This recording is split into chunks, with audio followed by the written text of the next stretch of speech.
It is the 28th of Mean Fomhar.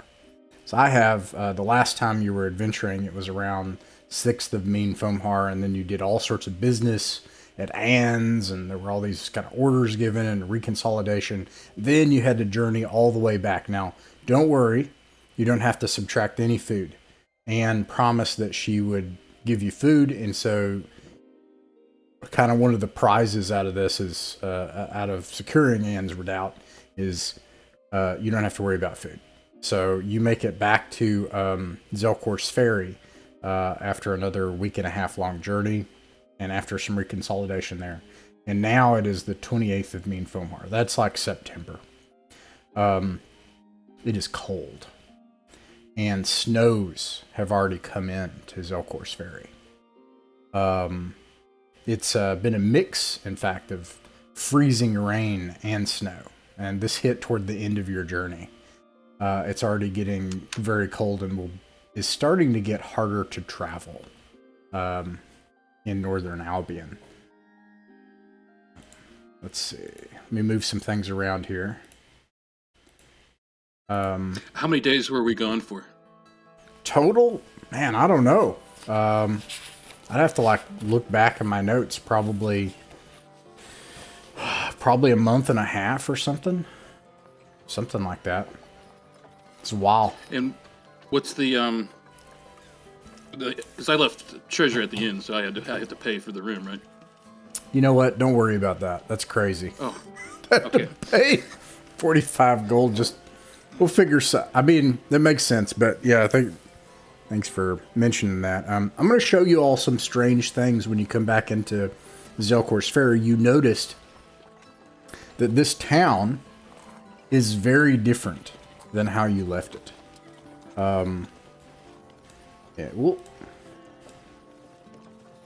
It is, first of all, packed with people.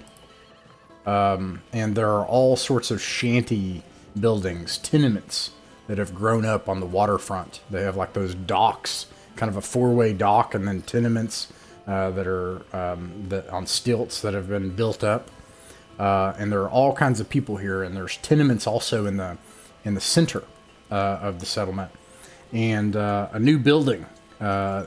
Some of you will remember that this is where the Way Shrine was established and the dead were buried. And there is now the construction, the early stone foundation is being laid.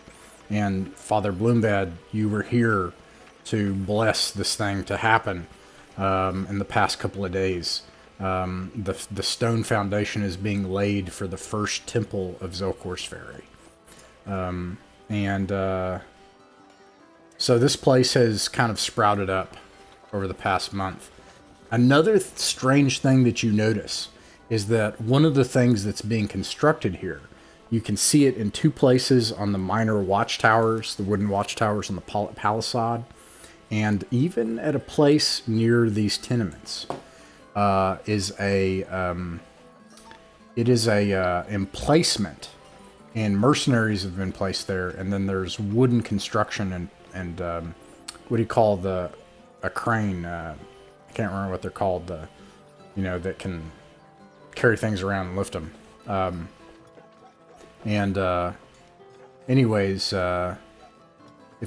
You would probably have to do like a wisdom save to see if your character knows what it is.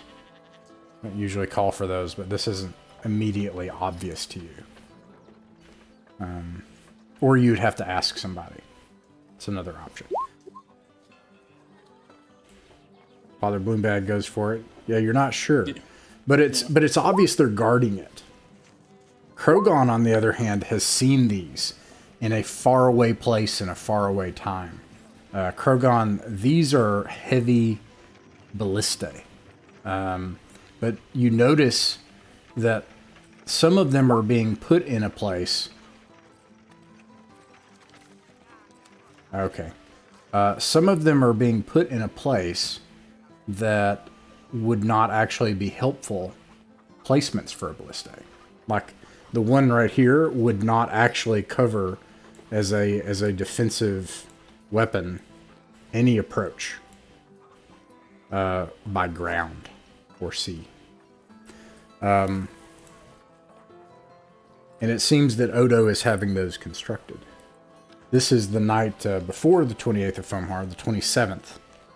And probably this is something like Moon's Day, I think. And you are at the Bristleback Inn, which is a rugged inn. It is packed with people. Now I have to roll on the spot because I couldn't prepare this, but it doesn't take long to see who's here. And could I tell my companions what I saw? Yeah. I think they put the ballista to shoot their own people. Maybe won't help much back there. What's with all the riffraff? Peasants everywhere.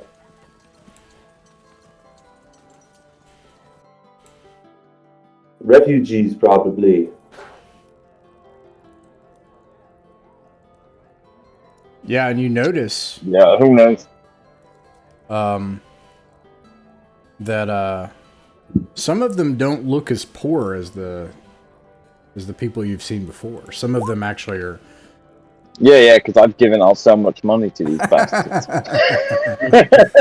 They should all be pretty well off.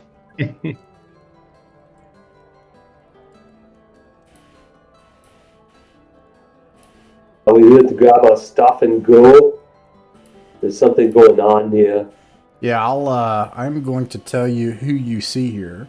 I will say that you see a few people I know you will definitely see, which is that there are just a ton of normal people in here. Workers. You do have with you, I haven't had them in a while. I don't know if you have their stats, but Rodicon and Malakar. Dude. You do have their stats, good. And other than all of these workers, there are two people sitting together.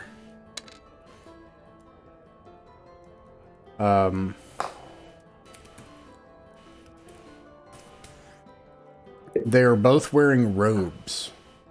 For Father Bloombad, it's obvious to you that one of them is a person of the cloth. And they're both men. I'll cast Detect Evil and scan the room. Ah. That's an interesting. How far does that reach? Check my PDF here. Bleep, bleep, bleep. He's on Krogon. Right. I'm not evil. I'm chaotic. Magic.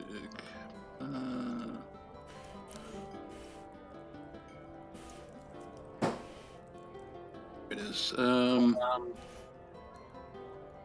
The cleric version is range 120 feet, duration 1 hour. 120 feet. And it lasts for an hour. Yeah, I detect any evil enchantments, evil intentions, evil thoughts, or evil auras within the spell's range. You sense, so, and it's any. Okay, so what does it look like? You like go into like a prayer, you're like, show me where the false and the impure are. Like, what what does it look like when Father Bloombad does this? In a bar. Yeah, I'll drop to one knee and perform like a ritual. Okay. And, all right. As a result, I'm just checking the distance because I may give you more than you reckoned on here. A is the Bristleback Inn. Okay, interesting. So an interesting thing is that the inn is at the edge of town. There's a lot of people here now. Okay. Some of the people here have evil intentions. Some of them are workers. You can tell that there is plenty of desire for money and power and wealth. And actually, that's an interesting question too.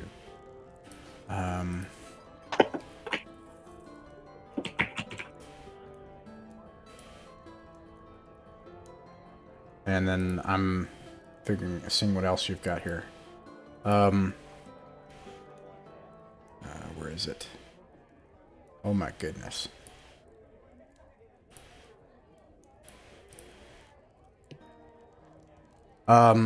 This is something you all would know, by the way. Some things have happened since you've been here. First of all, Father Bloombad and Father Caden broke ground for the first temple here. Something happened just... Oh my gosh, I think this would happen tonight. It probably happened while you're in the tavern, come to think of it, because the other group came back around this time. You sense that of the two robed men, the one sitting in cloth that's obviously like a cleric, a priest, has deeply evil intentions. He is false. That isn't to say that he's pretending to be a cleric. That's just to say that if he is one, he's not a good person. He means harm. But weirdly, the person sitting next to him, and they're being very friendly, you can tell that they have a pure heart. And then you hear wrestling outside, and you sense immense evil outside. Like immensely, like something truly evil is outside. And you see some people running. Oh, I will alert my companions. Okay. I'll grab my sword. By Crom, you think something comes outside? Yes, there's evil outside and people are running. Something's amiss. And How do you know there's evil in particular? The light has allowed me to see. Oh, right. does he tell us about the guy that's sitting with the other guy? I can, but I mean, I figure I can tell you that after we figure out what's happening outside. Okay. You, as you step outside of the inn, you see, and you would know everybody from the other group because you all have hung around. You're like coexisted together, but it happens outside of the session. So you would know Kelluk, Caden, obviously Father Bloombad and Caden are the archpriests now of this whole area. And you would know Alaric, and Alaric is like this one swordsman, and he's kind of an anti-religious fellow. He isn't like hostile to you, Father Bloombad, but he doesn't care about the light. He doesn't want to talk about it. He doesn't like that stuff. And you see hoof prints, or not hoof prints, but like the pounding of hooves in the rear of a horse and a man riding on it, rushing past the gate and rushing past the guard as you look outside the inn, as you step outside. And then you look and you see a dead body out in front of the stables. One of the guards has been slain, and Alaric stands over the body. Is he evil? Alaric is not evil. He is just neutral. But you sense the evil is coming from that horse that fled away, the man on it. Horse.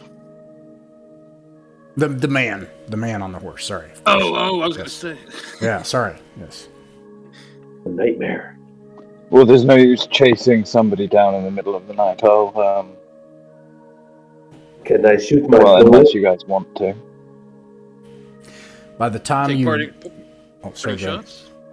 Yeah, by the time you make it out of the inn and you see what's going on, he has already fled into the night, and there's absolutely no way that you could reasonably catch up to him unless you rush off into the night on horseback, and even then probably not by the time you get on horses. Did you recognize him? We? No. However, he was wearing a helmet that you saw with like tentacles like looping up off the helmet. Okay. So I'll ask Alaric if he killed. Did you kill that man, or did that evil person kill that guard? I didn't kill the guard. I think Osgun did. But he seemed like a good fellow. That man was evil. He was evil. I'm gonna make a note of this. Other blue bad. Informs them. Osgun is evil.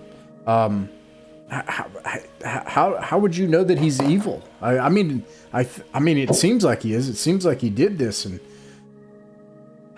I think he stole a helmet too. Light has opened my eyes. I can see the evil in people's hearts, in their minds. You're like that brother of mine.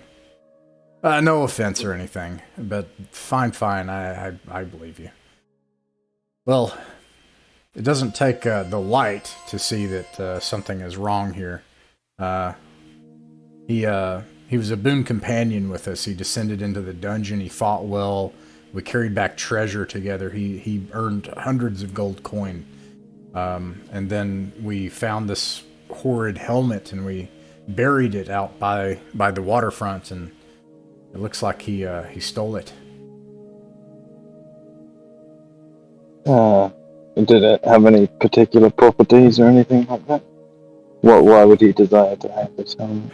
Well, however much you believe in this sort of stuff, our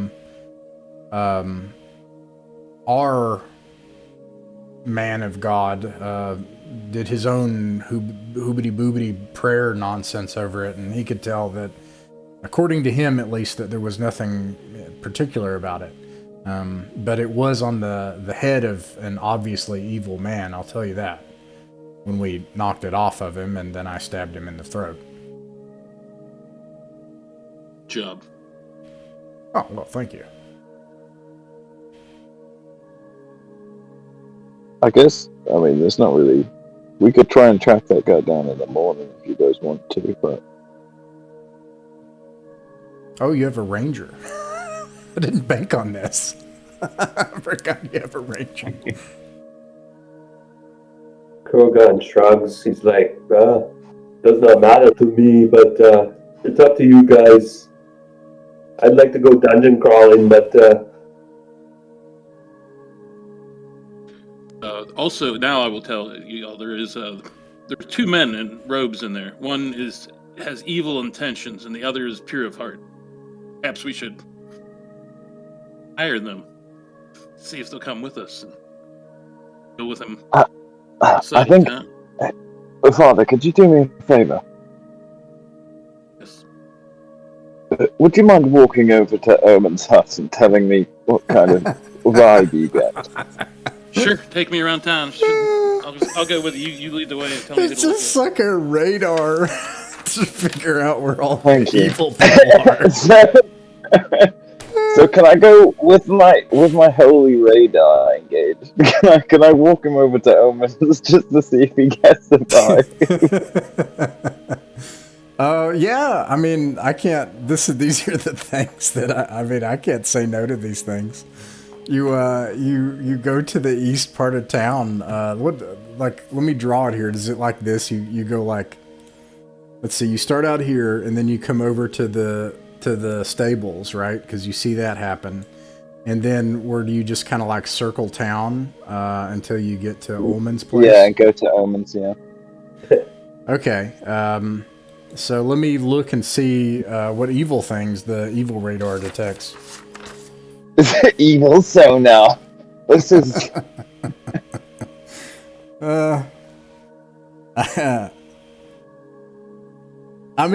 what level is Father Bloombad? 4th now.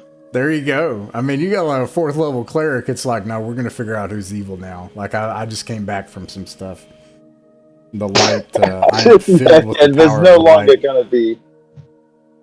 Yeah, suddenly Father Bloombad becomes Judge Dredd this session. Exactly. Let's say Father Bluebad is Judge. I don't Dredd, need let's to be know. honest. I don't need to know Just what you put did. Barbarian with you and a bunch of badasses. I'm sorry about this stupid recording. Are they real? What'd you say? Or do they have money? The The- Krogans. Oh, the guard. Alaric's like, don't steal his money, Krogon. Oh my god. Oh, we have to go get Odo, and then Alaric leaves the body and goes and gets Odo, and you could steal from the body, but you would not be present with Father Bloombad and Solas while they go and they snoop around town. Meanwhile, what is Rogarius doing now? I'm probably just at the inn drinking. You stay in, probably step outside just with your mug, and you look at what's going on. You're like, ah, he's dead. And then go back in and drink. Yeah. All right, that's no What do you problem. I don't know what to do. You can do these things. And Where am by, I- do I see my companions? yeah, you see him standing over a dead body and discussing, going around town and figuring out who all the evil people are. And then Krogon is like, does he have money? So, Like, what? You guys all right? We're just gonna take a stroll. okay. Well, Yes, I just thought I'd. All right. Krogon's bored and drunk, so he's following the father. okay, I was about to say I would consider that a neutral act. Taking the money off a dead guard that you know probably doesn't have any family, I would consider it's not a good thing, but it's firmly in neutral in this world. Chaotic. Oh, There's only lawful and neutral for characters, I because do Krogon. one You know, chaos. dead men don't miss their gold. That's what I thought. Give it to a peasant or something. I've got one chaos point. Does that do anything, or? you won't know. Oh, I Wait, don't there's know. chaos points. How do I get Yeah. one? Yeah, I put that in the setting gazetteer. It's a house rule. Like I have an ethics system, so I don't tell you, hey, you can't unless I think it's going to take away fun from another player or from the group. I will let you do something reprehensible, but I will subjectively, and I just decide, and it's up to me. And yes, that's subjective. And I say that's an act of chaos, and I let you know, and then you can choose to do it. But then I'll give you a point of chaos and record it. And after a certain number of times, this Lovecraftian force of chaos will swallow your mind and soul, and you will become my NPC. Ah, okay. Sometimes I will offer it as a devil's bargain without the other players knowing even. I'll say, hey, if you want to go out, here's one way you could. And I'll like offer a deal for you to join chaos, you know? Yeah, I think I got this point because I shot into melee and hit an NPC. Multiple times. Several times. I shot several times and then I missed You wounded him once. twice.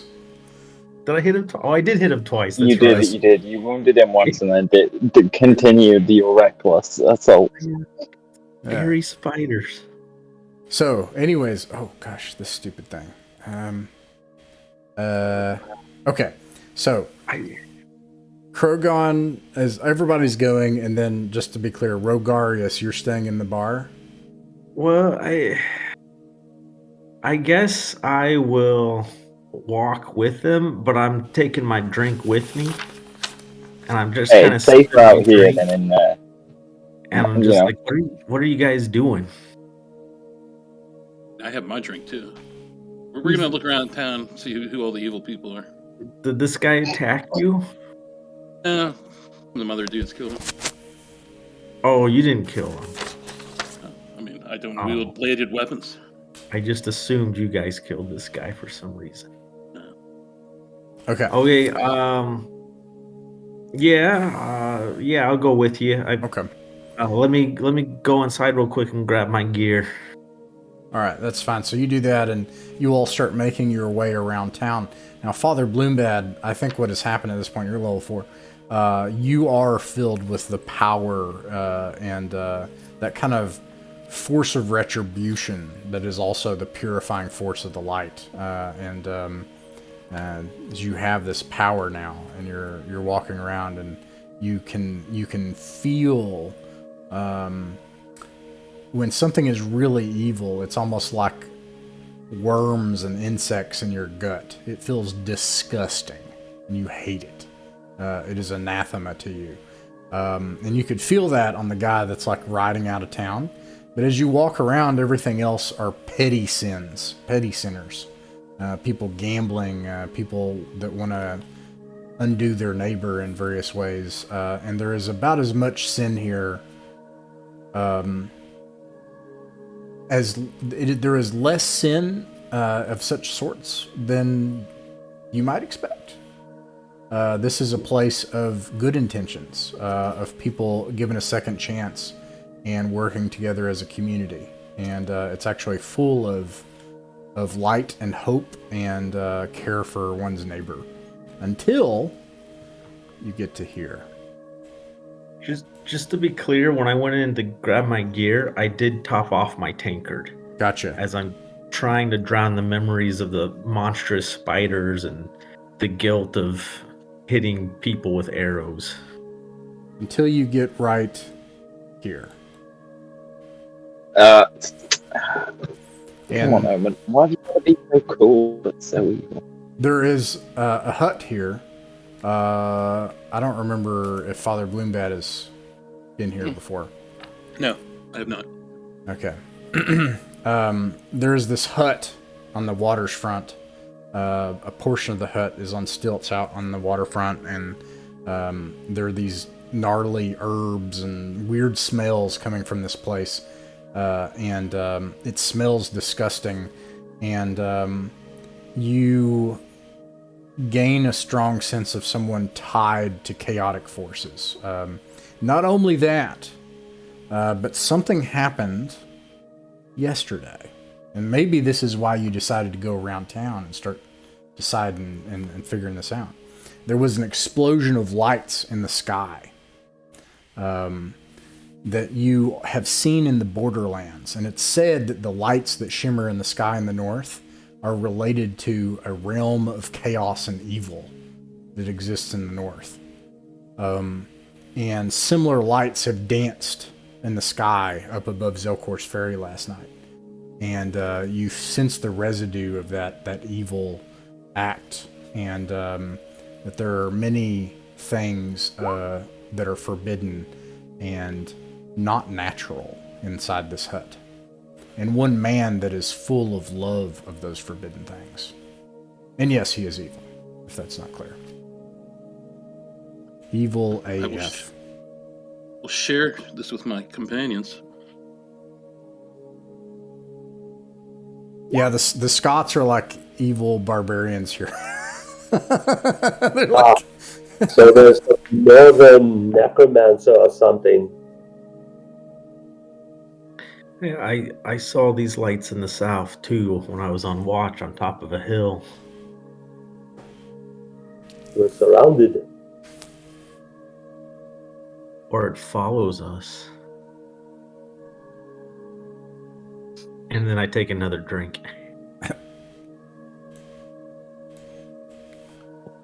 Now, I will, to be clear, Ullman is a citizen of Zelkor's Ferry and under the protection of Odo Bristleback.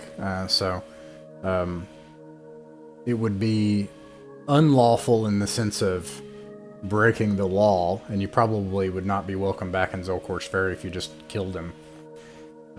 We'll have to bait him out into the wilderness.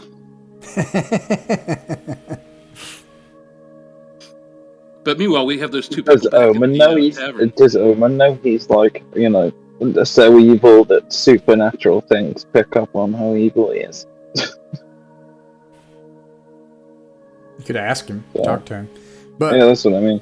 You know, and no pressure, but you all can hang out in the town. You can talk to people. We could be the whole session if you want, you know, but We're at part of this because I'm late, so I mean it's my fault. But we got time. We got almost 2 hours. But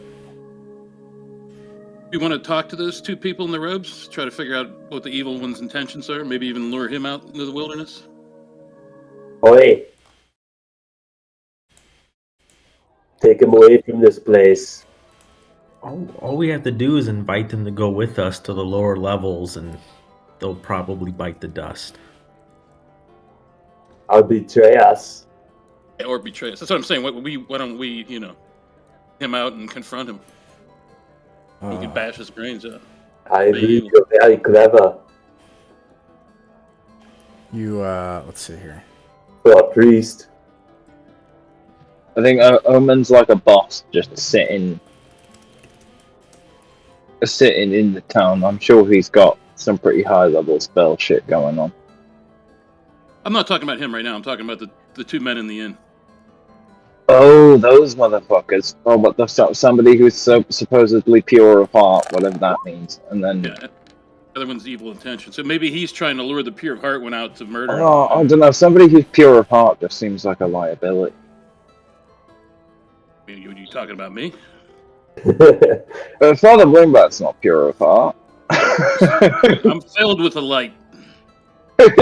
You're filled with righteousness. That doesn't.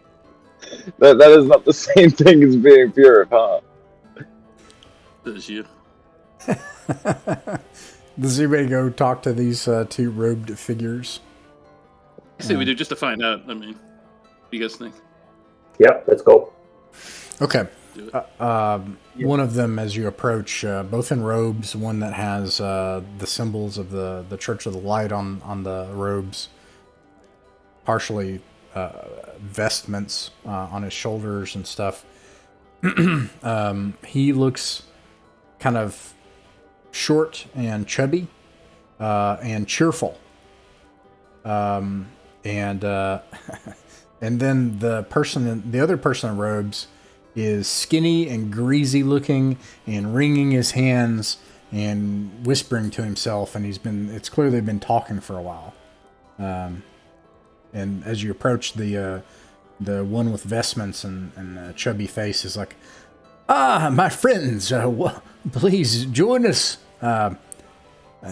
Pull up a chair. It's the good one, right? No. Yeah, he's the He's one. the evil one. Yeah. The greasy guy is the good one. Yeah. That's funny. My name is Fionn, and this is my companion, Malos. Pleasure to make your acquaintance. What are your Sit down. names? I'm Father Blumbed. Oh, you are in the church then. Now, to be clear, you're kind of the boss around. You're like in the hierarchy, and there's a hierarchy. Like this is you are the boss here. Like, yeah.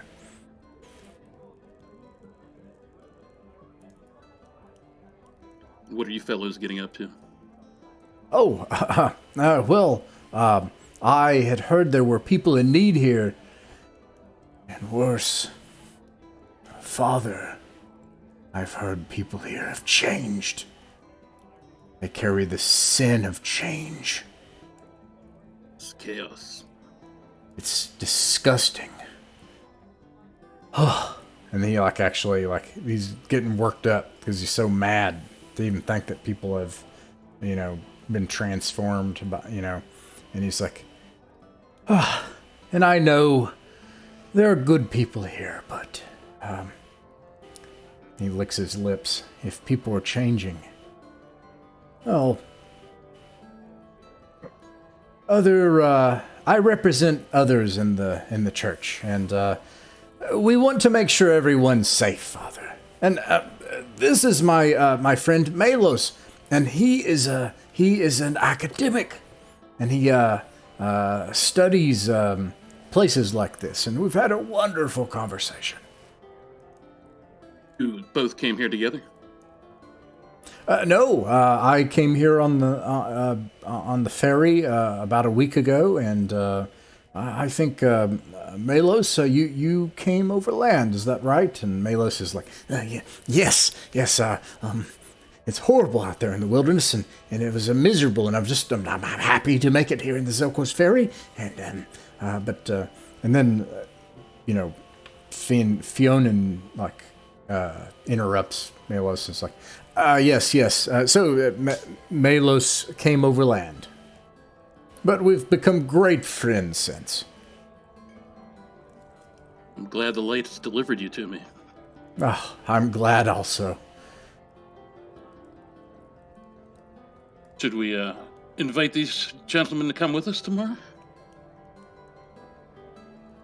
Yes, we can use the enthusiasm. Oh, where are you going? Into the heart of darkness to strike at it. At this, Fionn starts to sweat.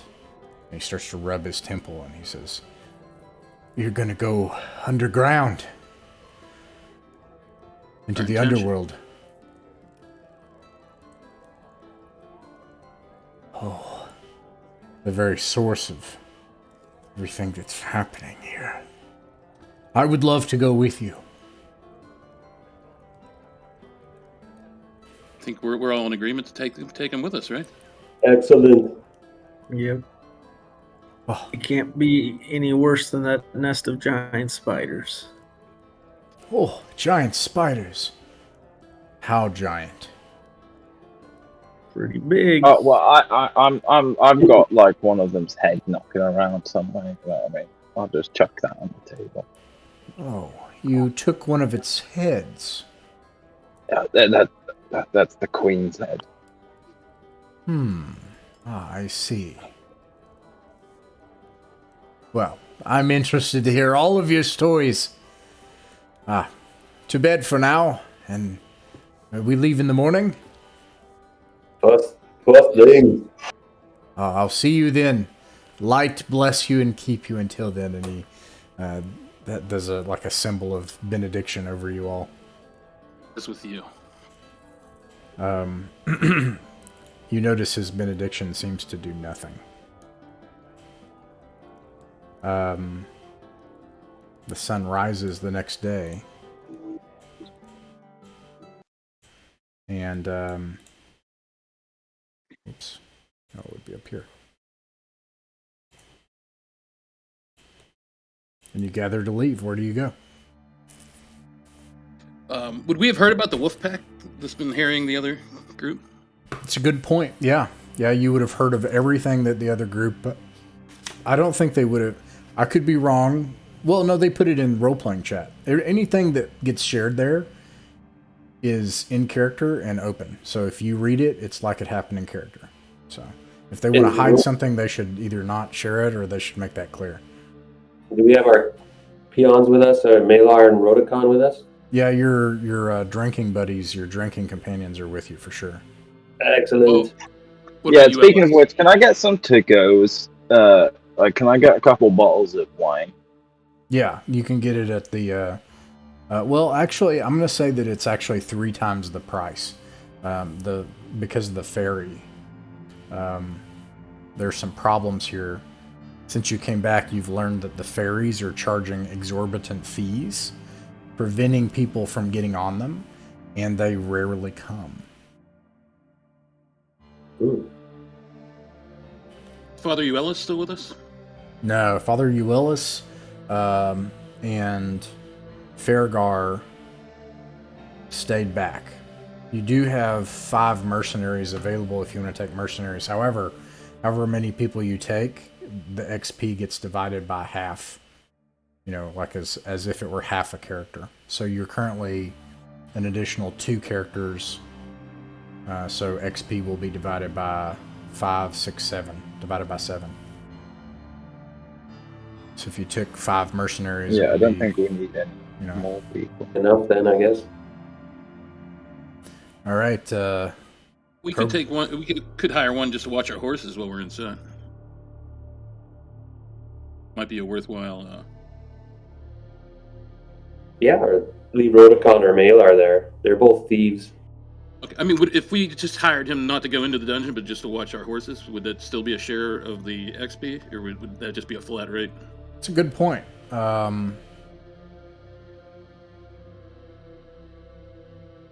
I would base it on an encounter, and I would do the math. So if it happens in the wilderness, then yeah, it'd be divided. If it happens in the dungeon, no. All right. So how much would it be just to hire a mercenary to guard our horses while we're inside, and to fight if necessary in the way?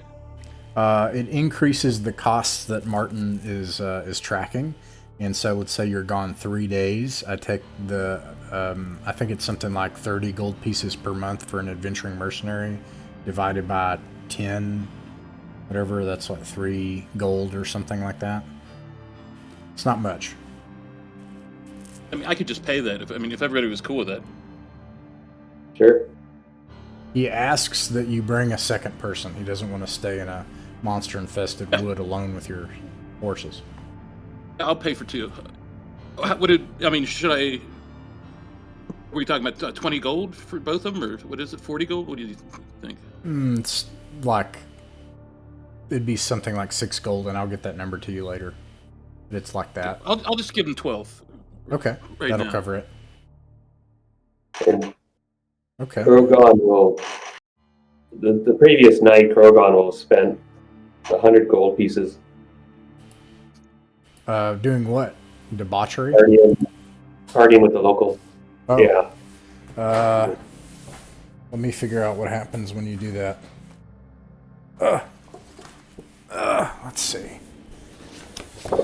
Let's see the effects of the debauchery. Roll a d20.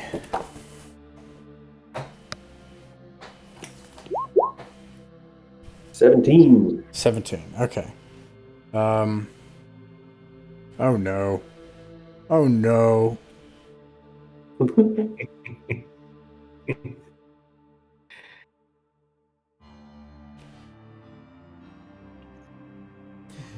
You don't know. Roll a d5. So, like, when you're exercise debauchery, it's not always a good thing, certainly. I got a 2. Did you engage any kind of, like, arm wrestling, gambling, games of skill, or tests of skill, or anything like that? All of the above. All of the above. All right. And then lastly, roll a d16. And you got a 2. 14. All right. These are the things that happen after your night of debauchery in Zelkor's Ferry. First of all, in your games of skill and fisticuffs and various things that happen, as well as petty thievery, you manage to get 14 gold pieces. Secondly, although you probably don't remember this, you were seen pissing on the wall of the temple. Probably just because you needed to pee, and you stumbled out that far and didn't know what was going on. But that's what you ended up peeing on. Father Bloombad is not aware of this, and you're not sure what else or who else is. Oh dear. Nor do you remember the incident, probably. That was a hell of a night. All right. Where do you all go?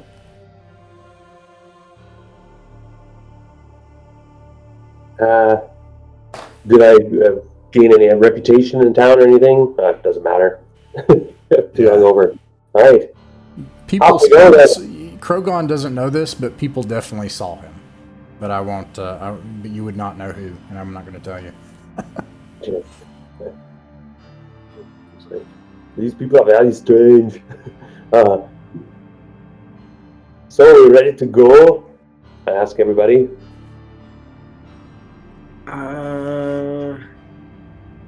Yes. We're all good on rations, right? Everybody's got rations. Should buy more Can in I- case them wolves. While we're leaving the town, can I just can I case like which general way that dude went yesterday? Like which way he left after as we're leaving. Initially, undoubtedly went to the west, and you know that. So what he did not do, just as an example, is leave Buttonhook and go out into the woods or out to the water.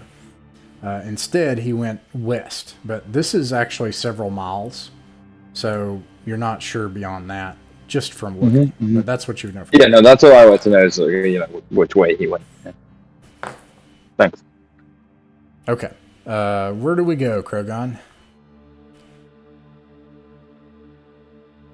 So if we don't have any more leads, we'll be watching our 2 new companions, and we'll head off.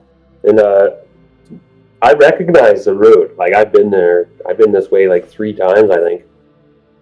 So I'll know that there's this height advantage to getting along the ridge, and there's like a building over here, and down here there was some stuff. The main tomb area, I'm trying to remember where that was. Anyway, we'll go with the river crossing first. Okay. And is anyone wearing heavy enough armor? All of you have horses, actually, so no one has heavy enough equipment to affect travel. In fact, I think you all may be at the highest rate of travel if your mercenaries don't wear their armor. So would you rather the mercenaries wear heavy armor and travel at half speed, or travel at full speed and not have their armor on? they're kind of expendable. Are these the mercenaries that are just going to be watching the horses? Mm-hmm. Do we have any mules or anything so they can just pack their armor? Because we don't want them to get into combat anyway, right? Well, I'll say that you can carry their armor, because it's only 2 of them, that you can manage to get their armor on your horses, because I think some of you even have war horses. Yeah, I believe I'm on a war horse. And so basically, if there's they a have lot their of other armor people doffed, then you can travel at a base movement rate of 12, and if they have it on, you'd be traveling actually at 9. Well, it's off then. Off. Very well.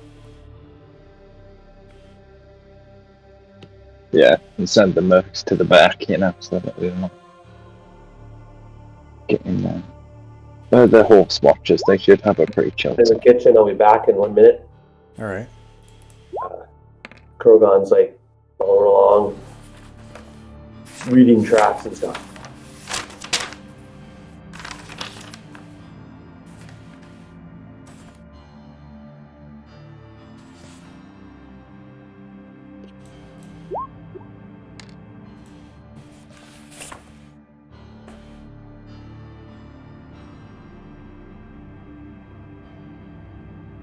Come on. My.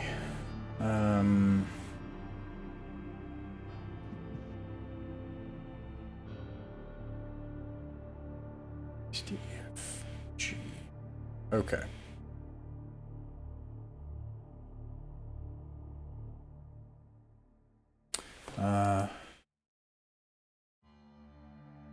Interesting. Solas, roll a d6.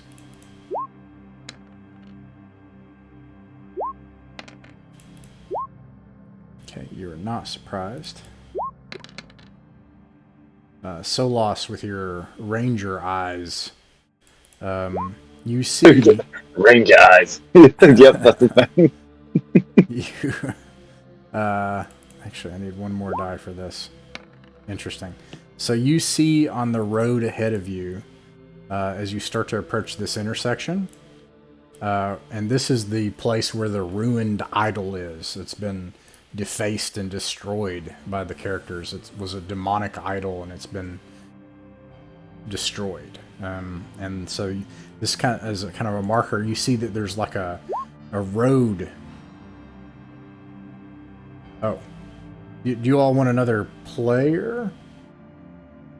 I'll say you can kick out some of the hirelings if you want another player, or keep them, whatever you want to do. I'm not against it. What is he, a fighter? He is a fighter, yeah, like a level 4 fighter, I think.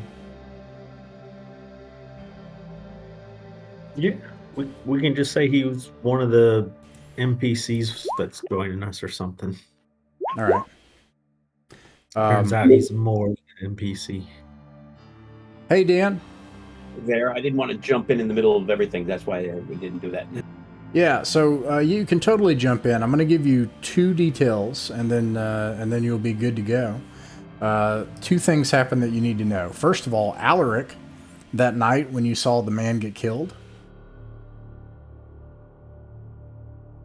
You hear me? I had to turn off the sorry. again. It seems to do that same problem. I don't know. I'm gonna have to Anyway, I heard the man you killed, but nothing before that. Yeah, do you remember the man getting killed outside of Yes. the Bristleback Inn? So these folks were there, and I forgot to mention that I didn't think about it when it happened, because that was the night you all made it back. So that was the night before today, right now, when they're headed out on an adventure, okay? Their goal is to explore Rappan Athuk. And it occurs to me that now you all could actually go to one of the other levels because someone's here to guide you. So that's a possibility. Meanwhile, Alaric, some of these people you haven't met. There is a priest that is in a partnership with Caden. His name is Father Bloombad. By the way, I don't think you all have met Dan. Hey there. So I wish I had the camera, but I don't know what's going on with my system. I'm sorry I don't about reboot that. it. Dan, you know Darren, who's Krogon. Yep. I don't think you played with Scumbag. I can't remember. I did play with Scumbag. Ah, that's right. Yeah. You cannot forget the name. Yeah, but you have not played, I don't think, with Heretic, who is Father that's Bloombad. Yep. Father Bloombad is a cleric, a very zealous one, and then there is Mike, who is playing Regarius, who's I think a fighter, right?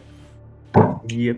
And then, anyways, Alaric is the man that you all met in the night over the dead body, who told you about the man. Now, Father Bloombad claims, of course, you're not much of a religious guy, but claims that through his prayers he was able to divine that the man Osgan is impure of heart and truly evil. And well, he did a pretty. Oh, and Omen is also truly evil. Oh yeah, and by the way, Omen is also truly So we evil. brought this guy with us. What's that? Yes. We brought a guy with us and the who's guy also with evil.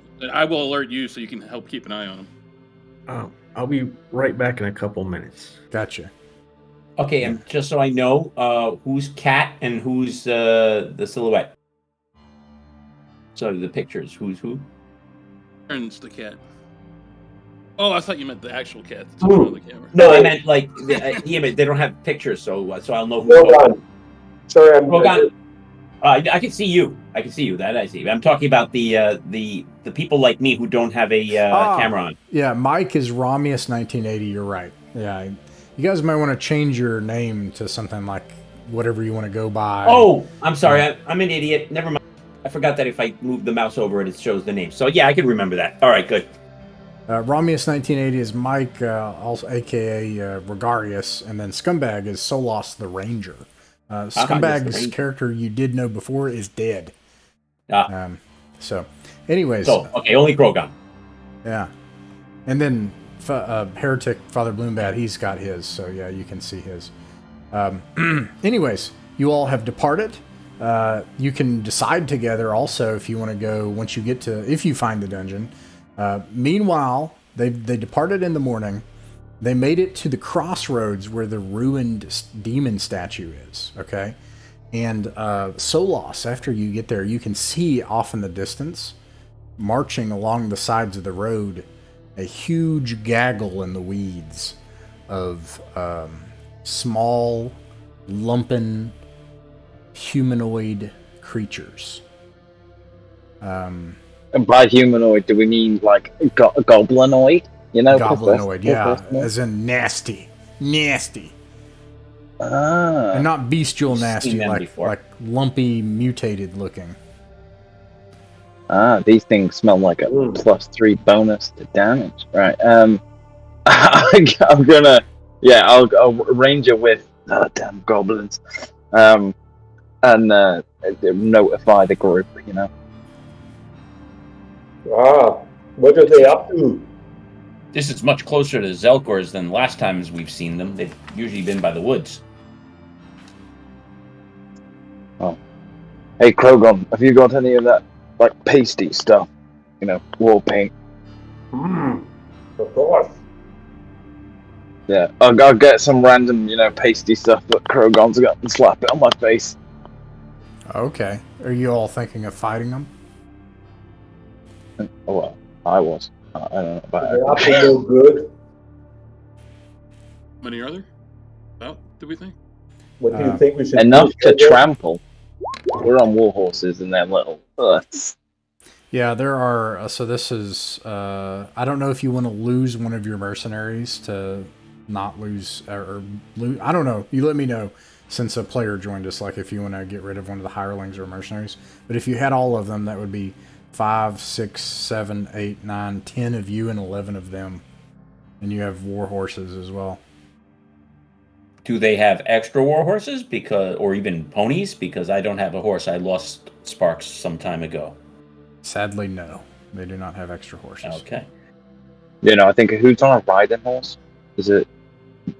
Actually, is it the one guy wizard, that's on a he's riding not horse? the magic user. He's not here, so. Oh, okay. All right. Are we going to kill them then? I turn to the father. It's, Are they evil?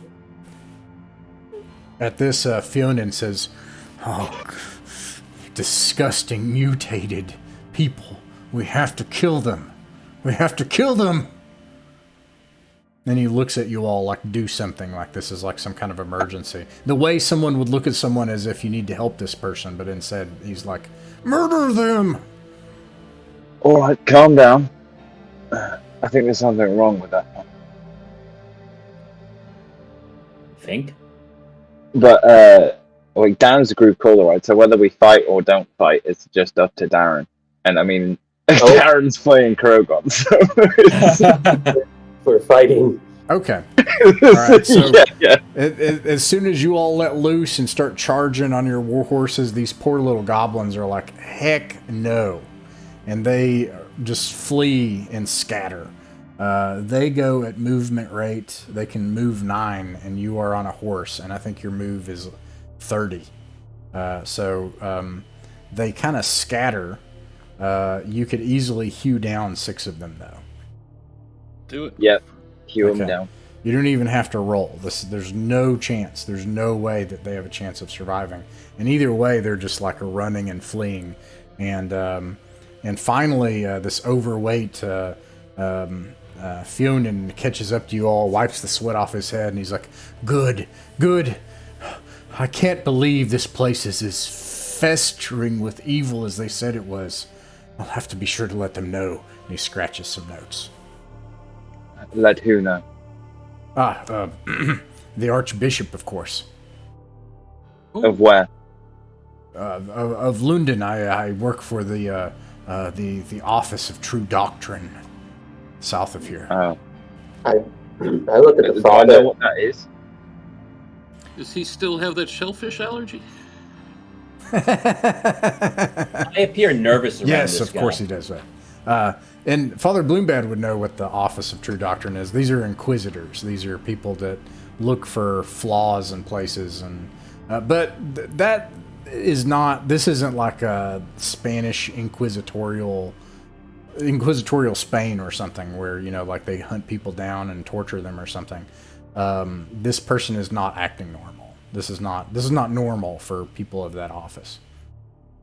This is the evil guy. Yeah.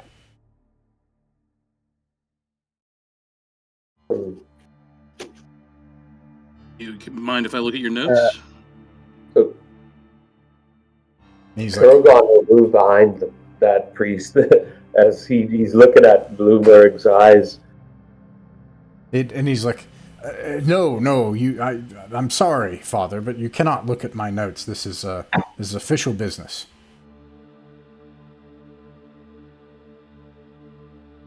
Right.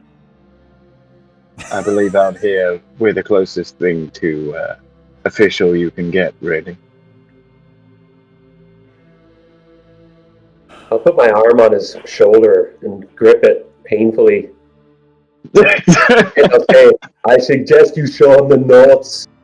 He's like, ah! And then his hand just naturally goes up with the papers he's been scribbling on.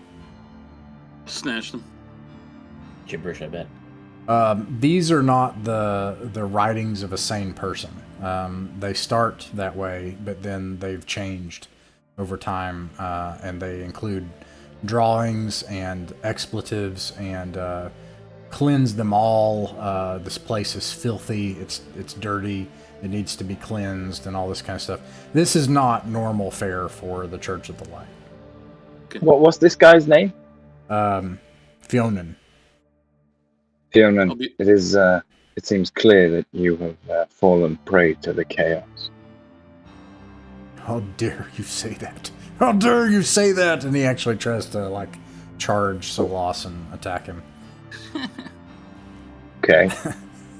Go ahead. This guy's running up to a guy on a horse to attack him?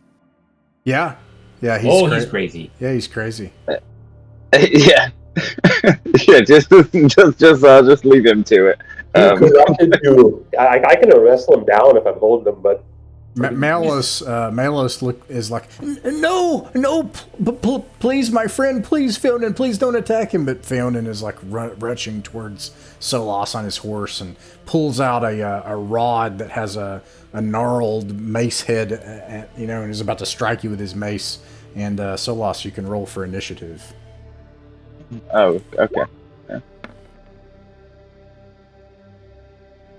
It's a D6, right? Oh, sorry. No, I just meant, is it? It is a D6. He's able to act first, and he tries to strike you. Does a 14 hit? No. Rudra misses. All right. What do you do?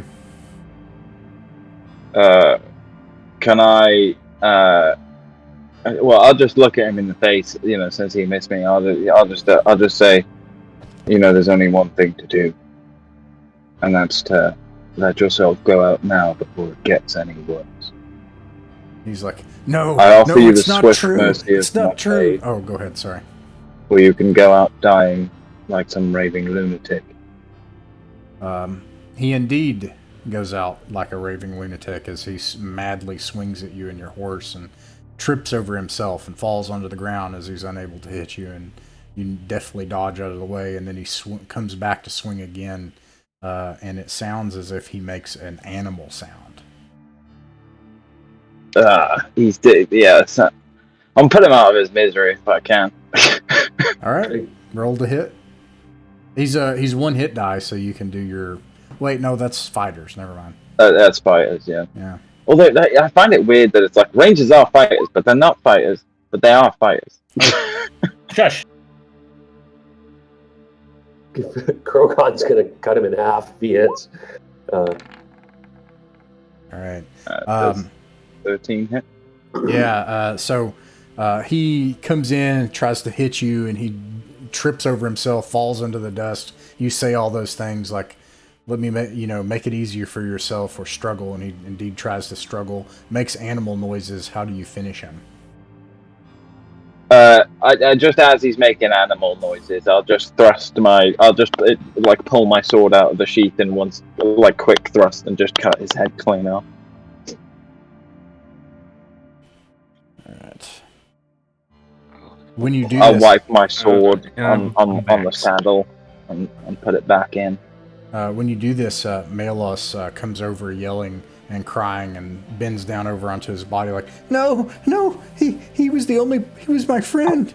He was my friend. You don't need friends like that. He meant to murder you out in the wilderness. Look at his notes. He was a madman. He does look at his notes. Elos is a smart person. And he says, I thought he was kind to me. He said he cared. He said that we'd learn together.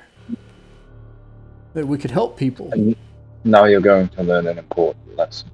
There is no kindness up here unless you create it yourself. Now, let's go on. I will be your friend. All right. And then my question would be, Father Bloombad, what do you do with this, the body in the ground. Yeah. And, or you all in general, what do you do with this, with Feanon, with his remains? I mean, I'll give it a quick search, see if he has anything on him. I'm not sure that's where we were going. Any gold? Yeah. That was what a crow god would have said immediately. Yeah. I don't have any spade or anything. He beat me to it. Yeah, let the crows have him. Let's see. He has no items of value. But isn't he a priest? A good word might be He was a priest. Yeah. He does have a mace, and he does have leather armor, although it's ruined and useless. He does have food for 4 days, so there's 4 days of rations. And he has his profane notes of the Office of True Doctrine. Don't touch that mace. It doesn't look healthy to me. And then when you roll him over and check and look these things, or however you do it, you see that there are blotches and changes in places in his skin under his tunic. I think we should burn him. Can I put his body on the back of my horse? Oh, actually, how long are we going to be? I'd like to sell his body to Omen, really, or at least give it to Omen. So Omen, because Omen, even though he's evil, he'll know what's going on. Right. Yeah. Remind me at the end of the session, and we'll do that. And I'll say that you go out and get the body and come back. Okay. Cool. Okay. I can't imagine that Father Wingbad would permit that, but I don't know. I just can't even. Permit what? Now that being said, well, he's basically going to try to steal the body and give it to a crazed scientist for research or profit. Oh, I have no idea. I have no idea Right. that he's thinking that. Yeah, of course. Now that being said, do you all burn the body, or do you do anything, or do you just leave it? That's another thing. Is like, Solas decapitates him, and then this person's like, I thought he was my friend, and Solas is like, the only kindness here is what you create, and you just leave the body to rot in the sun, which is the worst fate for someone under the Church of the Light, which means that they. Hey, at least the light is touching him. He's fine. I'm confused. What's up? No, I'm just my character. Alaric is. I'm confused. Was he or wasn't he a priest? And I understand he went crazy and attacked you, but what is going on? He had evil intentions. The light allowed me to look into his heart and mind. I like how, if this wasn't a fantasy set, and Father Bloombad sounds like the most insane priest. Yeah, I stare at him. I don't know what to say, so I'll go nod my head a little bit and okay, without the okay part. This other guy, I keep forgetting his name. Malos? Yeah. Malos. Lift your tunic. I want to make sure. I want to see if you have the same. He's afraid. He's like, what? I just want to see if you have the same, malady as that. Malady? And he raises his tunic, terrified. Step away from the body. He looks a bit emaciated and bruised, but no, there's not patches of fur and inhuman growths and tumors that exist on the body of Theonin. Oh, that guy's got patches of fur and stuff? Mm-hmm. Theonin did, yeah. Yeah, he'd turn it into like a bugbear or something. And Alaric, that's something that would be obvious to you now, with them having rolled the body over and looking at it, that something was wrong with that person. Like they were starting to change. Syphilis. So as collar, I'm gonna torch the No, what do body. they call it? The pox. Yeah. What'd you say, Darren? I'm gonna incinerate the body. Okay. Us barbarians even know the plague when we see it. Okay. Yeah, you immolate the body. Now, that being said, if you do this, the other goblins will get away. Darren. I thought they were already gone. Okay. I thought they were gone. If they weren't gone, we could chase them. I mean, I can take care of the body while you chase them. I can't chase them. That being said, you do have a ranger, so you can also track them. Yeah, if we Is want it to worth? go take out their camp or whatever. Well, it could be if they're planning on like assembling forces and raiding or Yeah. doing whatever goblins This is do. way closer than they've ever been that we've seen them in this. We've been in this area a lot, traveling back and forth. Yeah, they could be planning on a raid. I'm down. I mean, if it would prevent an attack on the Zelkors. Oh, they might even have some ogres or something knocking about. Sorry, I'm still just on that. I want to climb in ogre thing. All right. It is not hard for you to track them. However, it does come at a small cost. And can you make your tracking check? Let's see here. So We're burning that body. Yeah, no, I got. No, yeah, well, you burned the body. Yeah. I don't know if we're doing low or high, so I either really Slow. succeeded or I No, failed yeah. miserably. No, you succeeded masterfully. You know exactly where they went. The reason you would even have to check is as you come out here, there's like kind of two groups that split off, and you can see that zigzagging, but you see the main group go directly into this forest. Yeah, that's where we run into the patrols. So we're gonna chase down. I'll kill the others in. All right. Let's see here. Do you all try to hunt them down or leave them be? Yeah, I was just saying, do we want to hunt down these goblin scum, or are we going dungeon crawling, or we'll chase them down if you want?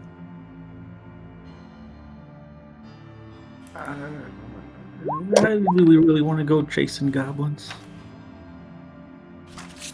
They're poor game, for sure. Yeah, I think we've got bigger things. Yeah, to but do we want to fight? Do we want to fight like twice the amount of goblins and stuff at Zokul's Ferry in a couple of weeks? And on that note, I apologize because there is something that you would all have seen. Well, this is actually in the roleplay chat. Not required to participate in that, so I should have told you at the beginning of the session. But it is in the roleplay chat. You, in the past week, were approached by Odo, who, in fact, said, hey, I'm going to have to kick people out of this settlement if we can't expand it. And I can't expand it without a lumber camp. And I can't do a lumber camp without security. So...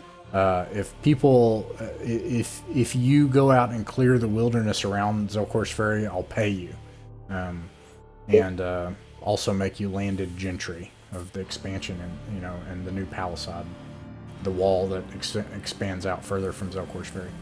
So Okay, I heard landed gentry, guys. Come on. Cool, Now, I'll you make don't want to kill goblins? that does Social status. That's not me saying Yeah. what to do. That's just to say a consideration is, and I forgot to mention this at the beginning of the session. Odo specifically is like, please clear this place out. And I'll just be piping in any information I know from the other group and stuff like that. Thank you. You guys are gonna talk about what you want to do. Ah, okay, then Krogon could be a duke. The duck of death. Let's do it then. I shove my big freaking lizard helmet on. Good chunk. Anybody of chaotic alignment is intimidated by it. Alright then, we have a ranger. Let's go. We won't give them time, we'll move fast. Okay.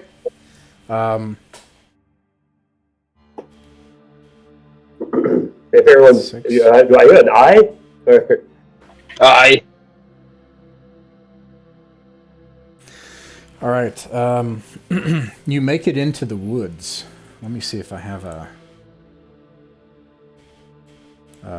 the wilderness. Are we going to find a big surprise? It's old here, the wilderness. I have to set this up too. Let's see. This dude is just an absolute adventuring vibe. You know what I mean? Just like he can't even be asked to carry his axe anymore.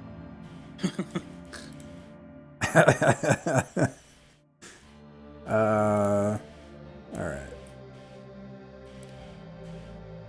This is not like the required placement of these people here. So you can move them wherever you need to. Let's see, and then you have one hireling who says you Ellis and it's not. Then you have 2 henchmen. Well, I don't see any tokens. Sorry, I'm plopping them down there. Oh my gosh. Okay, and then where is Krogon? There he is. Nope. I'm setting it up.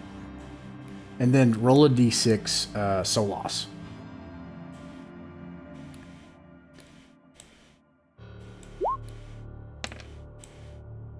Huzzah. Nice. Okay. You can tell that there's a large force of goblins here. This is obviously their lair. I will describe their lair. This is there's a creek bed here that has dried up. At the end of the creek bed, or off of it in a place, there's a large, an elevated area that has a huge oak. It's so large that the base of the oak tree serves as almost a small fortress. And they have alerted their kin. It's obvious that they've made it back and alerted the others. You estimate that there's at least more than a dozen in here that are dug in.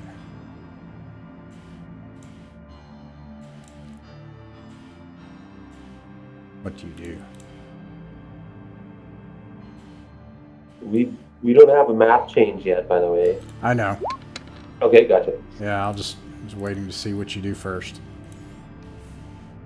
So I have donned my helmet and I look at the others. So, any ideas? Our full frontal assault. I mean, goblins aren't there for that honor, are they? I doubt, calling them out respectfully would work, would it?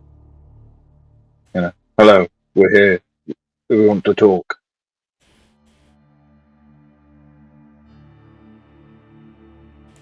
You speak Goblin? Unfortunately not. Do they have a language? Oh, and then I also have to add Alaric. Well,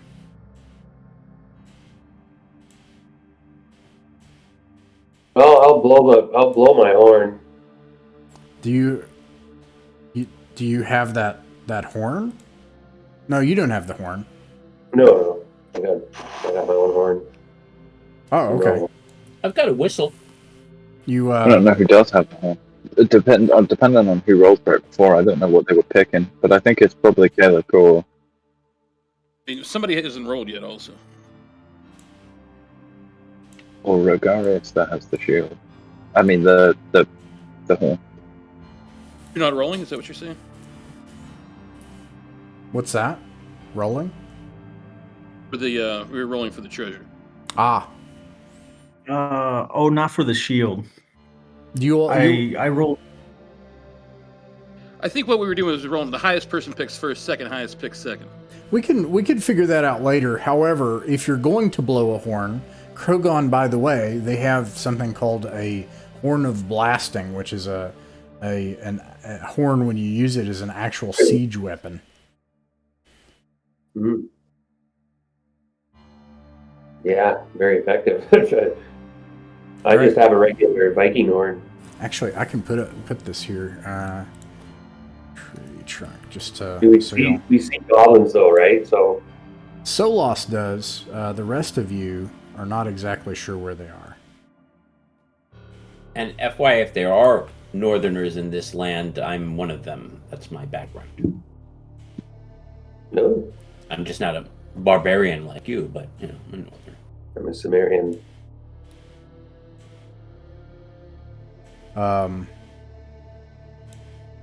Okay. Yeah, you see this massive tree trunk. Now, Solas, you can see these figures shifting, hiding from you all.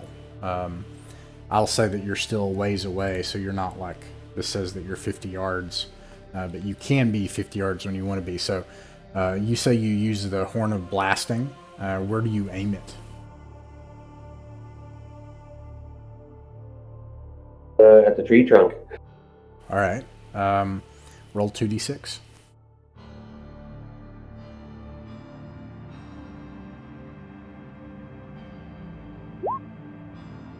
I got an 8. 8. Okay. You hear screaming as somebody inside is and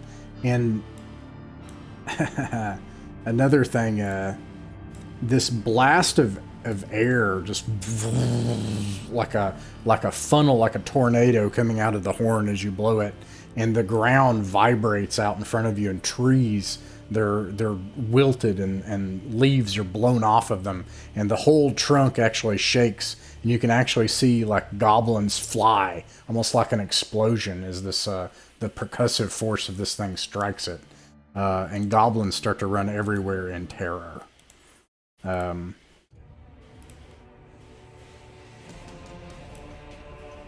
Let's see.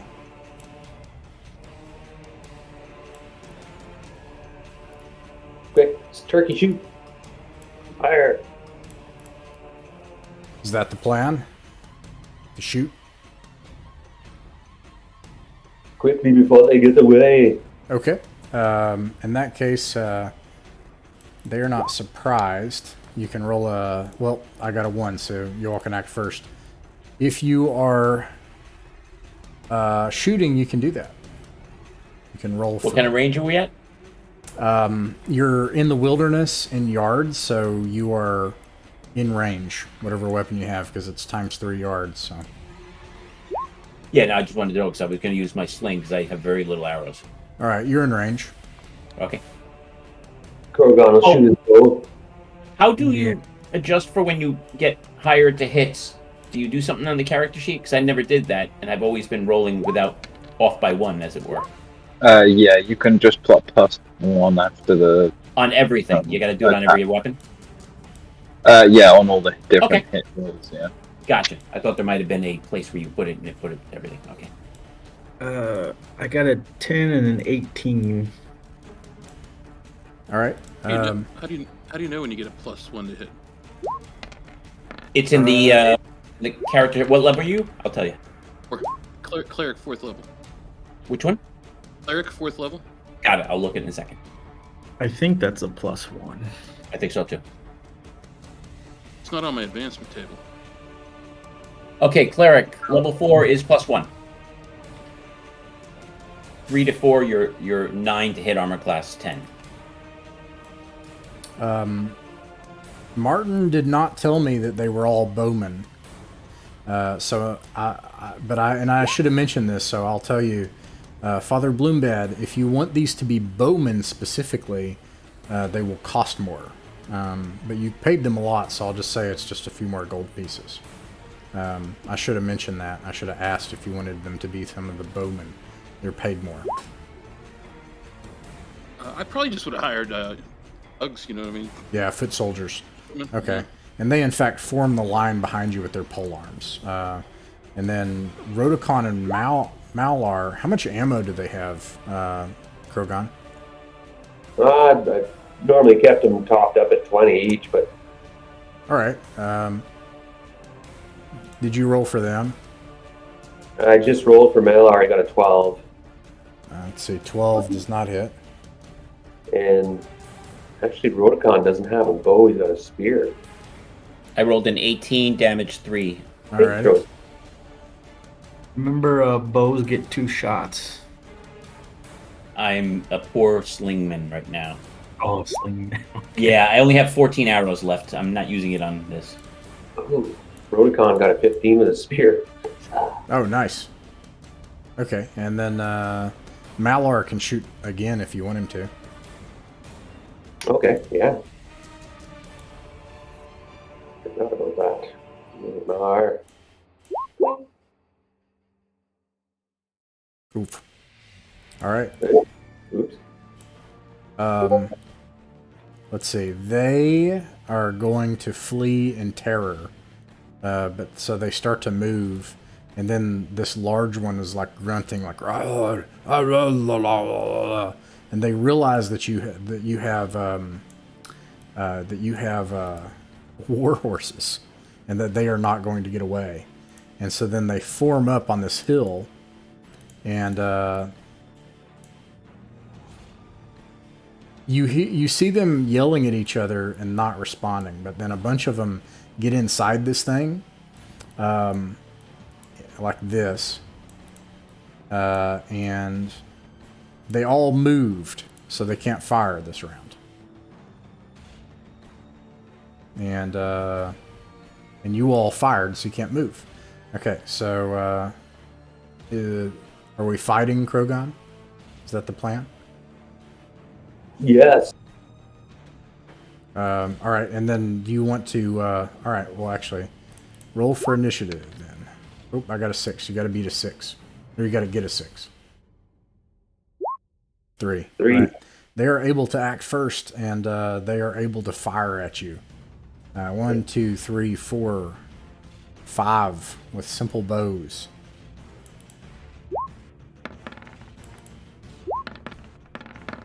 Okay, starting at the top here with Malar. Does a 16 hit Malar? Yep. All right. Malar takes 2 damage. Let's see. Does a 15 does hit him. He takes 3 points of damage. And he looks really bad off. And then a 19, one of your mercenaries. Oops, I didn't want to do that. Mercenary takes 4 points of damage. Okay, and then let me make sure I rolled 1, 2, 3, 4, 5. 2, 3, 4, 5, and then 4 of them strike from inside of this thing.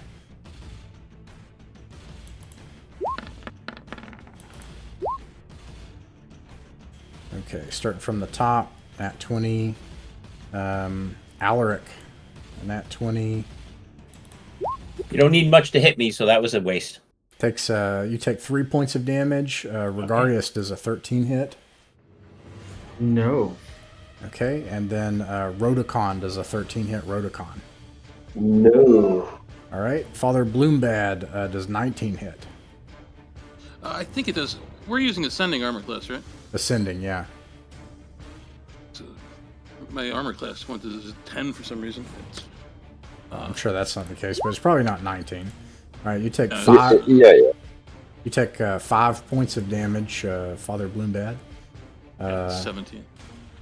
And then Solos, a natural 20. You take 1 point of damage. And then Father Bloombad does a 17 hit. Yes.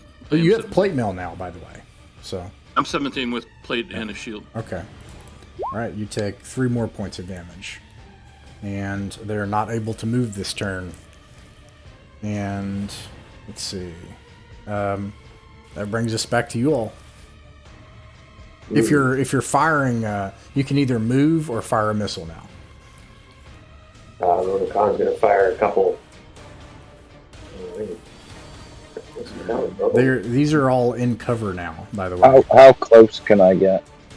How far can I move on my wall? You can move your combat distance times 3. Oh, you're on a horse. I'm going to say you can just get there. Yeah, you can just get there. Oops. Yeah. Okay. You make it to right here. And the ground begins to give way as they've set up traps. Make a dexterity save, Krogon and Solas. Oh, okay. How do you find out distance? What's my bonus to that if I've got a 15? Does a 13 hit? A bonus with a 15, I think, is a +2 for your dexterity to overcome your save target number. And then to determine distance, Alaric, there's a tool on the left side. Snap to center. I did the wrong one. Make sure to go back to the cursor after you've used the tape. Does a 16 hit, 19 hits for 4 damage. Who are you targeting, Regarius? Probably like this one. Which one? Oh, inside? Okay. Is he in? That does hit for 4 damage. Well, you can see them. They're like firing around a corner, so I'm giving them cover. They have a lot of cover. Okay, and then 13 would not hit. And then The third one was an act. Krogon fails. You fall into a pit. Your horse like screams as it Do you falls have any into a pit. dex bonus to that, Krogan? Say again? Yeah, do you have a dexterity bonus for No, I Krogon? don't. Okay. No. All right. I'm going to roll 2 separate damages. One's for your warhorse and one's for you. Krogon, you take 6 points of damage as you fall into a pit. Your horse takes 3 points of damage, and you're also now in a pit. Shit. Okay. I cast Cure Light Wounds on myself this round. All right. At the end of the round, you can do that. Think they can interrupt you if they hit you. I charged forward, but since I can't make it in one run on foot, I go to the cover and duck down. You I can intend go. on charging forward the next time. Yeah, I know I can, but I can't reach all the way to attack. So You duck down. All right. You get a +4 to your AC. Don't let me forget that. I'll be able to hit them next round. Am I able to finish my movement if I succeeded or not? Am I still stuck here? Yeah. Sorry, you can finish your movement, and you can. Now this is actually above. Like your horse would have to climb, so you're gonna have to like go around, like, to get up there. Yeah, that was that. I think I still have enough movement, all things considered. Nice. All right, you make it there. What do you do? Well, I mean, considering it's a high thing, I'm gonna try and yeet this goblin off the side. I'm gonna hit it, and so hopefully it flies off the side of this overhang. Make a regular attack. Oh yeah, and you have like a big bonus to hit these things now. Well, I don't think to hit, just to damage. All right. Yeah, it is just to damage. And you get a hit. I don't have any bonus to hit at all. Oof. All right, that misses. Okay, is anyone else able to move? Ross, I think he gets attacks per level. Are you fighter, Solas? So ranger. No, I'm a ranger. Okay. All right, and then who is Oaks? That's from last time or something. I don't know who that is. I'm gonna get rid of him. And then Ox, he died. Blingbad is wearing his plate mail. He died graciously to save your death. He got hit once. I'm gonna say that you all can release one more volley, and then also to those in here. Otherwise, you would hit your companions. So the 2 mercenaries are gonna fire. Wait, no, they can't. They don't have arrows. Never mind. Malar and Rotocon already fired, and then you've got a magic user. I'm gonna see if he's got any tricks. She should have been using already, so there's that. I apologize. This round, instead of firing, I'm gonna move up. He has nothing useful for this. He would be amazing in a dungeon, but all right. Let's see. Roll a d6, Krogon. You win. All right. If you are moving or firing a missile, you can do that now. I will do that with. I can reach it in this round. Actually, nobody. Nobody's got. All right. And then, let's see. They are not going to move. But Pardon me. let's see. 4 of them are going to fire missiles.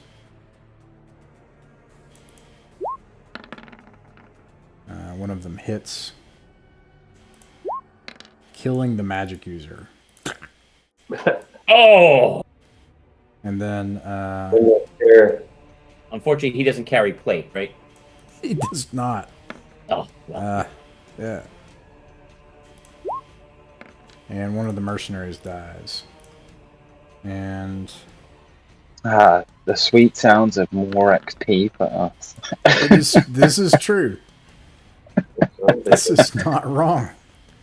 I'll loot the magic user later. Malar takes a point of damage. Actually, he would. And then, lastly, Father Bloombad. Does a 18 hit? Yes. All right, you take 2 points of damage. And then these are all going to move now that there are interlopers up here. and they're going to start trying to fight you all off the hill. One of them's going to try to... All right, and that's movement. All right, now, anyone that moved and wants to hit, you can do that. Miss. But you're a fighter, so you can keep going. Did these guys up here not fire arrows before? 3 damage. I'm sorry, scumbag. Say that again. Was it only these ones that fired just then? Yeah, they have like crude bows, and 4 of them fired. I hit 3 damage on the one directly to the left of Solus and in front of me. All right, you do that. Still alive? He's still I can alive. keep going. That's what I want to know. Okay. Hit him again. This time 9. He should be down. You There's a describe how you 15 kill him. hit the guy to the right. And I still have 1 attack, but unless I can step This guy right here. over his body, it's done. Mm-hmm. It does.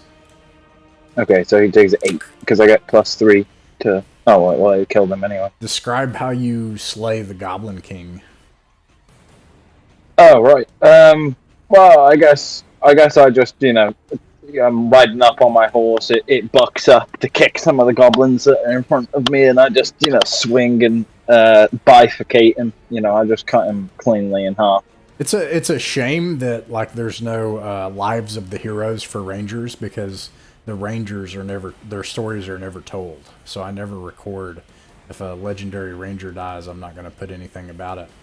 But this is the second, enemy that Solas has decapitated like that. I'm sorry, what were you saying, Dan? I was just wondering if there's a possibility of stepping forward to attack that one, or no, because I still have another attack. I'm gonna say no. That's fine. Yeah. I had a question also. Is this an enclosed space? It is. Can I cast light in there now? You can, but without going into specifics, it'll only affect one of them. But it will affect one of them the way the BX spell does, if you want to blind one of them. Or if he just wants to put light to give him, if he thinks they have a negative in light, I don't know. That's also true, yeah. Okay. Yeah, I'll do that. I'll cast light in there to give them a negative. Oh, okay. Well, I don't know if they do. I'm just saying, in case they do, that would do that. All right. That's fine. Oh, come on. There it is. Cast light inside of there, and you hear these screams as they clutch their eyes, and they do indeed take a -1 now, I'll say.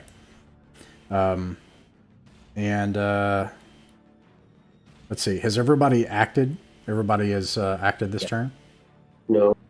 No? Krogon is going to be pissed off. His horse was okay. Well, whatever. He shrugs. Can I pull a Conan and vault out of there and attack these goblins in that space? Let's see. You are 15 feet down in a pit, so you're going to need to get out of the pit unless somebody's Jump on the helping horse you. back and Yeah, you know what? Sure. If you use the horse, you climb up on your horse who's stuck in the pit and climb out. Yeah, and that takes half your movement. no, you down to anything close if I can, but I'll just move up there, just like. Or actually, no, I'll drink a potion of healing.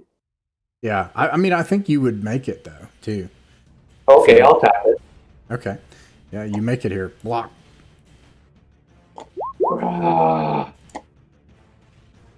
Four attacks, right? So my two-handed sword, I pierce in there as they're squinting at the bright light. 5 points damage on one, and I can keep attacking if I'm a fighter, if that's Yep. a thing. Yep. I think it is, right? That one misses. So I just start swinging my sword like a maniac in there. You get one more if he's still standing. Oh, excellent. Anything alive?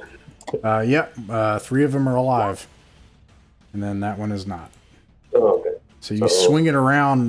One of them is you lob its arm off, and 2 of them you just decapitate in the spot. They are terrified, but you're blocking the way out. So there's nothing they can do about it. Is anyone else? He hit 2 of them, right? 1, 2, yes. Well, actually... That's why I was confused. It seemed to be 3 people hurt. Oh.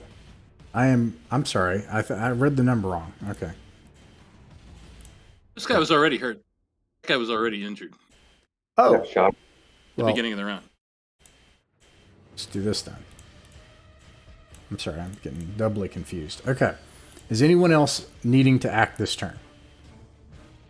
I moved the mercenary up as well. So he's able to strike over with his polearm. Can Malar move up, draw a sword? All right. Can Robocon? All right. Let's see. Krogon, roll a d6 for initiative. All right. 3. All right. House takes it. You all win. If you are moving or firing a missile, you can do that now. No one should be firing a missile, though.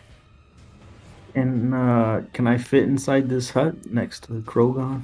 I'll push my way in so I know that my buddies can come in. And I'll keep carving, though. Yeah, okay. This mercenary comes behind you, and then... Yeah. He misses. Krogon hits 1, 2 of them. That's all it takes. Armor class 10 misses, right? A armor class 10 misses. I hit the one in front of me for 5 damage. If he's still alive, then I hit the one to the right for 9 damage. With your gleaming magic blade, you just start... Leaning magic blade. Nice. Yeah. I can only hit boss monsters. I'm sorry. That's the rule with my character. It's a useful I tool. only hit boss monsters, Yeah. and for some reason I one-shot them when I do. Don't Yeah. I question can only it. hit low-level monsters. I roll 5 and 6 on high levels. Yeah. And you also keep people from getting lost or surprised, which is extremely important. That and killing Oh my boss god, I monsters. wish we had you. That has come in clutch so many times. Like every time you go roll the d6, I'm just there like chuckling, like if I don't roll a 1, I did a thing. This goblin is going to fall onto its face in supplication and terror and piss all over itself. It is the only remaining living goblin of its tribe, as you have wiped the goblins of Zelkor's Ferry from the face of the earth. Can I try and speak to it? Does it say anything? Do you speak goblin? Is that what I didn't realize they had a language in the setting or whatever. You try to speak to it. Yeah, it's goblin's a language, and you try to speak to it. But did you pick your languages? What's your intelligence? I mean, I didn't pick languages. No, I got 14 intelligence. Oh, I think, yeah, you can do that. You got, I think I checked this last time too, that this came up. I speak Ogre. Krogon speaks Ogre. And intelligence, let's see. Mine gives me 2 languages. I'm not that bright. High intelligence allows a character to speak additional languages as shown on the table below. So would you say your intelligence was, Solas? 14. You speak 4 additional languages, and you learned Fonjarter. But in addition, apart from common, you can pick languages like Goblin, Elvish, Demon, like Abyssal or something, or Serpent Tongue, or I can make suggestions too if you want. Whatever you want to do. Yeah, I'll take the suggestions and Goblin, because that's... All right, yeah, we'll work that out later then with you. But for now, I do speak Goblin. Okay. And Ross, I'll take suggestions for a northerner type. Yeah. Creatures that you might find in the northern. Then I'll figure out whatever's left over. Don't let me forget at the end of the session, and we can chat if you want. Sure. Okay, so you speak Goblin. It's like, and he's just like, please don't kill me, please, monsters. Oh, the huge monsters, they've killed us all. And that's what he's just screaming and crying and peeing on himself, and he smells awful. They waylay people and kill them all. I am taken to showing pity on certain kinds of creatures such as yourself from time to time. what say you to an opportunity at redemption? Ah, redemption. Kugrag, good redemption, good. He hugs your leg and smears his nasty urine-stained body all over it. Yeah, that's okay for now. I'll make a disgusted face. You know what this is? And I'll like hold up a gold piece. Gold. Yes. What does it mean to you? Shiny things. The big monster people love the shiny things. We take the big shiny things from the big monster people because they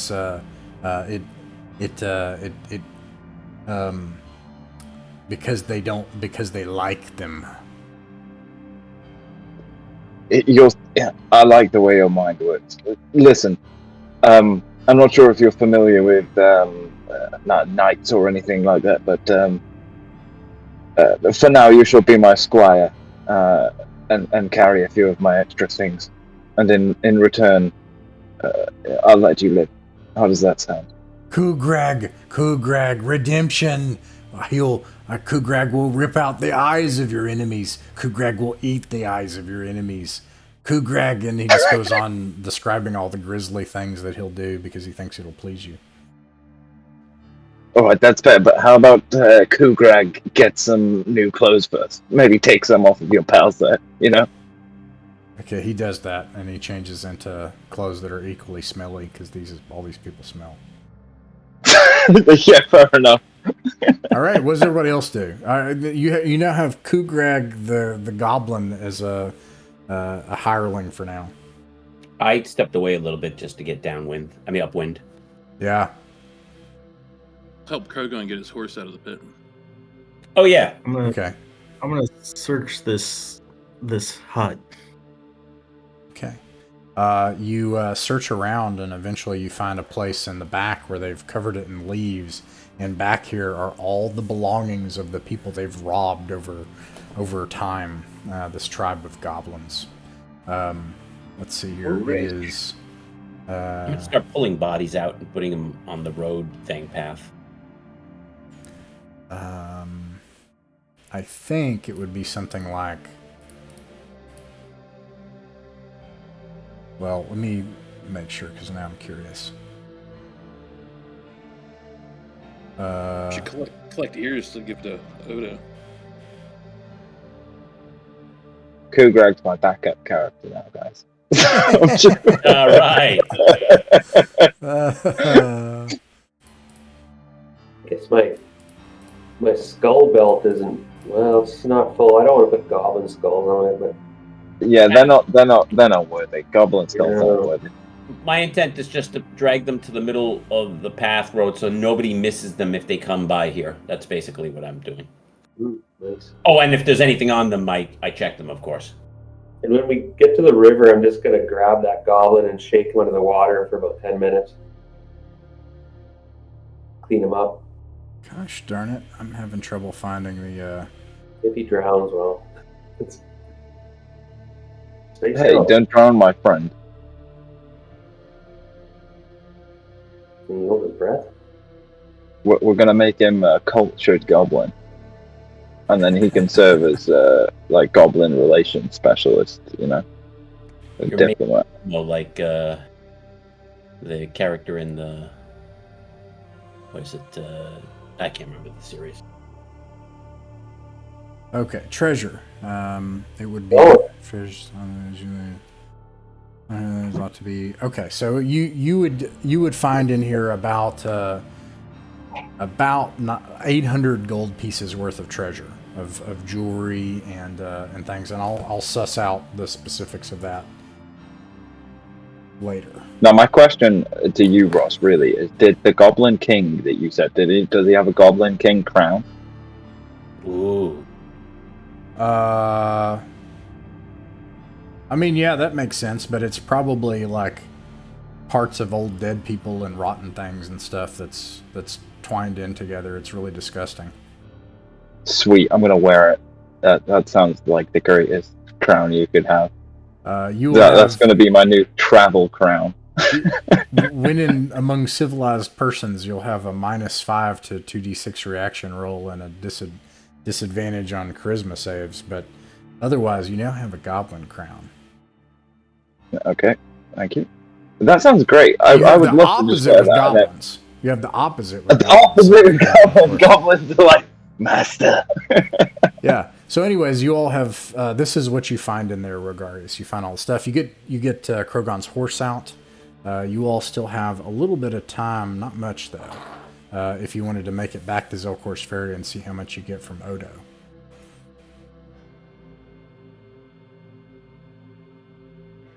You're muted, Darren. You should search that guy that was with us Sorry. that killed the magic user. We'll take the Goblin Chief's head. Okay. That's at least what keep her. And then, what do you say we head back to the ferry? I could use a beer. I got an arrow sticking out of my shoulder. Oh, yeah. Do they have any arrows? Because I could use more arrows. They fired a lot. So if we spend some time, we should be able to. Yeah, roll a D100. Okay.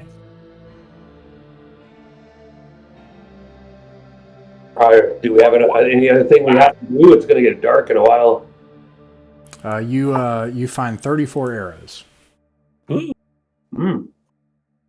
Who else uses arrows? I do. Can I just? Put it I'll in be the very chat later with, gracious. splitting Can it I? Can I just take 5 of them? Sure. Right. So, and I think it was Heretic, right? You were asking about what was on the body of the dead magic user, right? Mhm. Okay. There is a spell book Oh. and nothing else of value. I mean, I'll take it. None of us can use it, right? I was going to say let's burn it, but You give it to Magnus.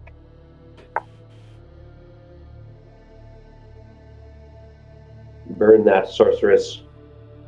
I'm going to try to wrap the body up to bring it with us.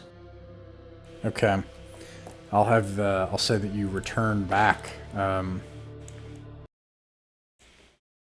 and 2 of your companions are dead. Oh, The mercenary and the magic user. At least 2 companions that haven't mutated into a chaos creature. Wait, what? Huh? They're not going to do that. Burn their bodies? Well, you have a place to bury people now. Hmm. I assume Father Bloombad does all the necessary rites and things to lay them into the ground. Of course. And then, let's see, back at Zelkor's Ferry, meanwhile, this would have been by now the next day. Odo, who has become a sort of a petty lord at this point, worried more about all these people and businesses and things that are growing up around here than a tavern keep. He sees that you he takes you on your word, and you bring proof back that you've slain goblins, and he pays you another 500 gold pieces on top of what you find from the goblins. That's 1,300 divided by... Yeah, and I'll put that in the chat and the results afterwards, and I'll also divide it for you. But he says, those goblins have been bothering people for a long time. To have cleared them out of the forest, along with those people a few months back that cleared out the Great Red Bear. Those forests are ours to move around now, so long as we could try to do something about those wolves. And some other things that are in the woods.